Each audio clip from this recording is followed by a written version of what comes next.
Aku Anissa. Kali ini aku akan membahas tentang ekonomi kreatif. Ekonomi kreatif kini menjadi salah satu pilar penting dalam pembangunan di berbagai negara termasuk Indonesia. Aku akan membahas 12 No, no, no, no.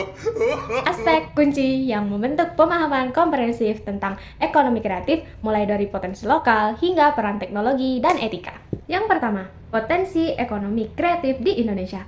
Indonesia memiliki kekayaan budaya, seni, dan warisan lokal yang sangat beragam. Kekayaan ini menjadikannya ladang subur untuk pengembangan ekonomi kreatif.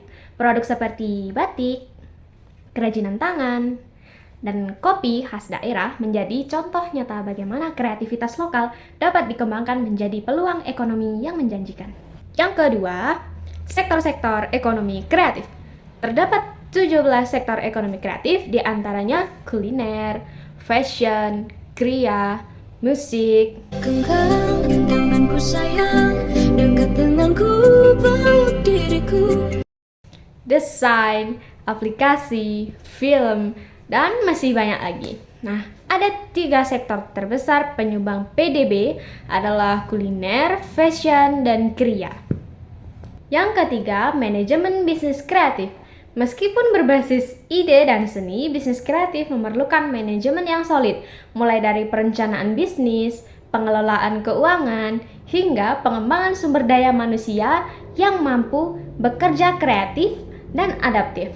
Yang keempat, pemasaran dan promosi produk kreatif.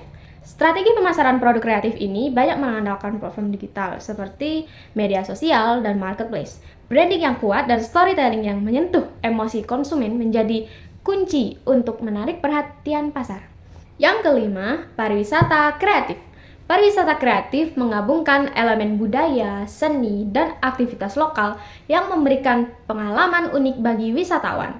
Desa wisata, festival seni, dan pelatihan kerajinan menjadi bentuk nyata bagi pariwisata berbasis kreativitas. Yang keenam, pengembangan produk kreatif. Dalam mengembangkan produk kreatif, pelaku usaha harus memperhatikan keunikan daya jual serta keberlanjutan produk. Prosesnya meliputi riset pasar, desain, produksi, hingga evaluasi pasar. Kunci suksesnya adalah kemampuan untuk terus berinovasi sesuai tren dan kebutuhan konsumen. Yang ketujuh, regulasi dan kebijakan ekonomi kreatif. Pemerintah telah mengembangkan berbagai kebijakan untuk mendukung sektor ini, termasuk perlindungan HKI, fasilitas promosi, hingga intensif pajak. Namun masih diperlukan pemerataan informasi dan implementasi kebijakan secara menyeluruh, khususnya di daerah. Yang kedelapan, dampak sosial dan ekonomi. Ekonomi kreatif tidak hanya berdampak pada pertumbuhan ekonomi dan penciptaan lapangan kerja, tetapi juga memiliki peran sosial. Ia memperkuat identitas budaya lokal, meningkatkan partisipasi masyarakat, dan mendukung inklusi sosial. Yang kesembilan, teknologi dalam ekonomi kreatif.